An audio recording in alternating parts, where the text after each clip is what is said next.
Les cuento quiénes me acompañan esta noche: María Irene Romero, historiadora ella, y Gregorio Caro Figueroa, historiador, periodista, escritor, que bueno, me acompañan como reflexión y para tratar como siempre de hacer un aporte a la comunidad. Bienvenidos.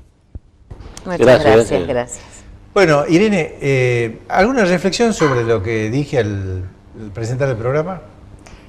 Sí, me parece importante que siempre volvamos sobre los temas históricos, sobre todo para recordar cómo hemos nacido, cómo nos vamos desarrollando como nación y sobre todo qué perspectiva podemos tomar de estos hechos históricos para enfrentar este proceso de nuestros días que nos pone frente a la reflexión hasta qué punto ese nacimiento de nuestra nación nos ha dejado libres o si todavía seguimos siendo dependientes.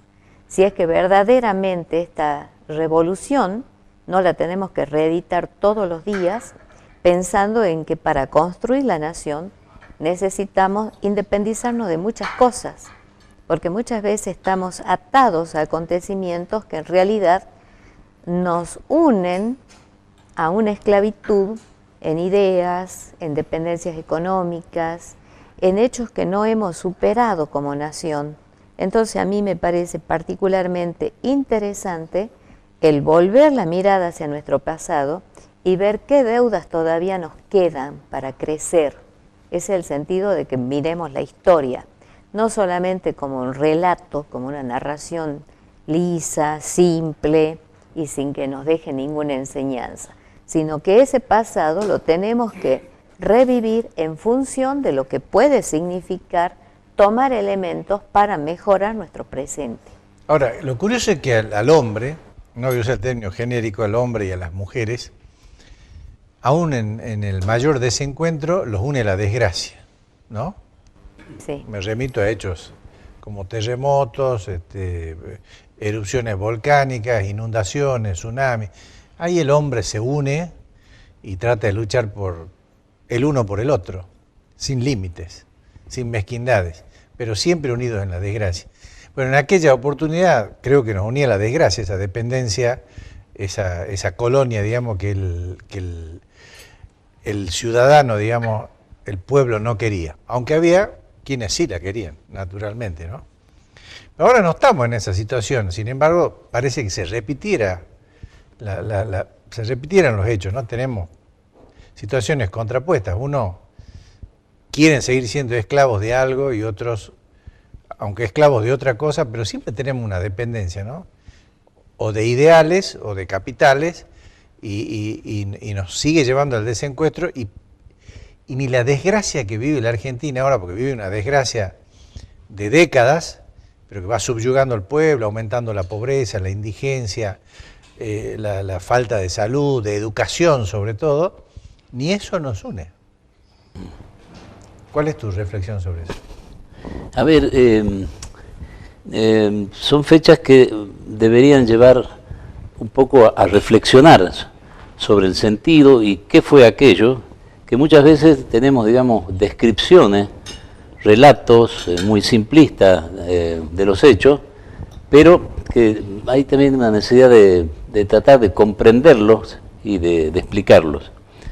En primer lugar, digamos, es muy discutible decir, bueno, que el 25 de mayo de 1810 nos independizamos de España porque en realidad fue un movimiento, ¿no? Aunque parezca muy extraño, pero fue un movimiento, digamos, de reafirmación de la lealtad al rey Fernando VII que estaba preso. Y entonces, así como en España se crearon juntas de gobierno que declararon su fidelidad al rey y su aspiración, digamos, de desalojar a las tropas de Napoleón, en América la mayoría de los cabildos con distintos matices también, digamos, juraron lealtad al rey Fernando VII que estaba cautivo.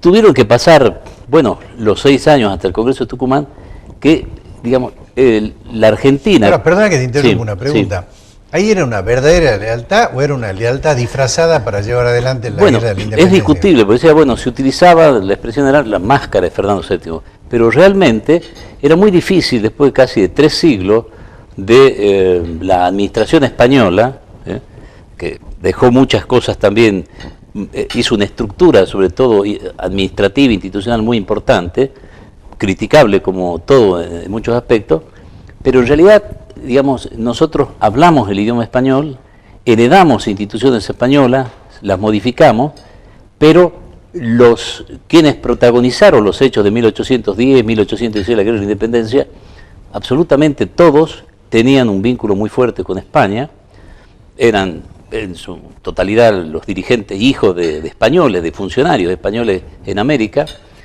y la idea fue cuando... Güemes, por ejemplo. ¿Cómo? Como lo fue Güemes. Claro, el padre Güemes era muy importante. En la medida que cuando reasume, digamos, el trono el rey Fernando VII en 1814, él, en vez de, digamos, lograr un acuerdo e incorporar, como era la pretensión de la Corte de Cádiz, de incorporar a los reinos, digamos, al reino de España, a las posesiones que tenía de América, el rey reforzó el absolutismo monárquico, envió, digamos, tropas para sofocar las rebeliones, el único lugar casi que estaba en difícil situación, pero que no había caído, digamos, en poder de los españoles, era el Río de la Plata, y dentro del Río de la Plata, bueno, esta región de lo que es hoy el noroeste argentino y el Alto Perú, donde se libró la mayor batallas y la mayor conflicto militar en este escenario. Ahora, perdón, Gori, más allá de los hechos históricos, la pregunta mía apuntaba si vos no crees que estamos ahora desunidos y no tenemos la posibilidad de unirnos en la desgracia, decía yo, lo que hace, digamos, más difícil la salida de nuestra situación, porque estamos muy desencontrados, y creo que tenemos que encontrar el camino de lograr una libertad, digamos. Claro. Bueno, yo creo que, digamos, que una democracia no consiste en unir, en uniformar. Si por unión entendemos uniformación, uniformar no. Se dice que, digamos, precisamente el valor de una democracia es encontrar la forma de sabernos dividir, en el sentido de discrepar, disentir, por supuesto, para avanzar. Eso que acabas de decir es estar unidos en el disenso aún, pero hay que estar unidos. Pero lo que no tiene, digamos, que tenemos que remitir nuestros comportamientos, nuestras actitudes a un instrumento, digamos, fundamental que lamentablemente en Argentina en los últimos 150 años ha sido desconocido, vulnerado, derogado, mutilado, que es la Constitución Nacional, que esa es la regla de juego para la convivencia de una sociedad. Entonces, volver al respeto a la ley, empezando por la Constitución. Lo que se luchó aquí es por crear instituciones, por construir casi desde la nada un Estado nacional, que era un fenómeno, digamos, en el mundo europeo sobre todo, que se estaba gestando. Dotar de instituciones, sobre todo de una Constitución Nacional respetada por todos. La Argentina es un país que tiene una historia muy corta, es un país muy joven, que hizo durante la segunda mitad del siglo XIX y comienzo de la década del siglo XX, logró los mayores éxitos en cuanto no solamente a su crecimiento económico, a la extensión de la red ferroviaria, a la inmigración masiva, sino también, digamos, una enorme proceso pacífico de transformación educativa que llevó a la Argentina a estar en los primeros planos en el mundo. Sí, hasta un tercio, digamos, del siglo pasado. Joaquín B. González creo que decía que una nación se define por la continuidad del esfuerzo.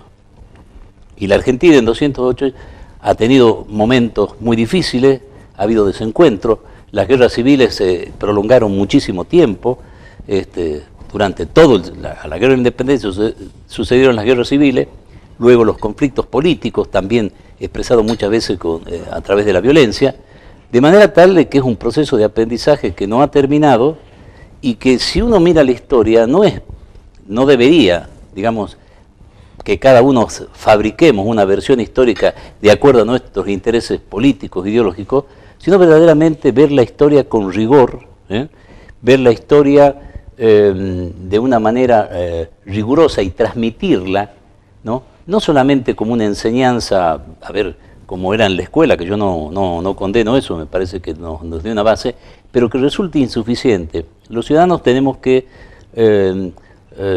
ahora lo que de hace mucho tiempo se habla de ejercer, de tener una vocación del ejercicio de un patriotismo constitucional. O sea, de nuevo volvemos a que esos valores son los que nos tienen que, digamos, reunir.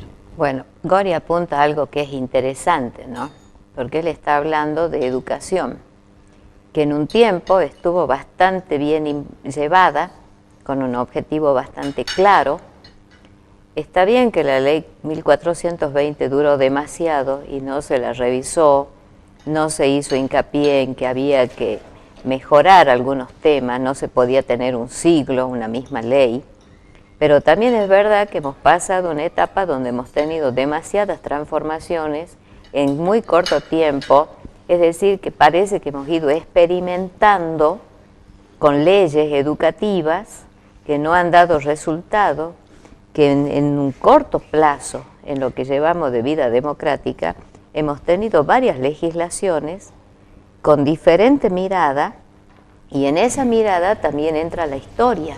Y la que se hicieron reforma educativa, por ejemplo, en la época de Alfonsín, que me pareció más un negociado, digamos, de algunos políticos que realmente una intención de mejorar la educación. Pero eso necesito que me lo comenten en el próximo bloque. Ahora llega el momento de nuestros anunciantes.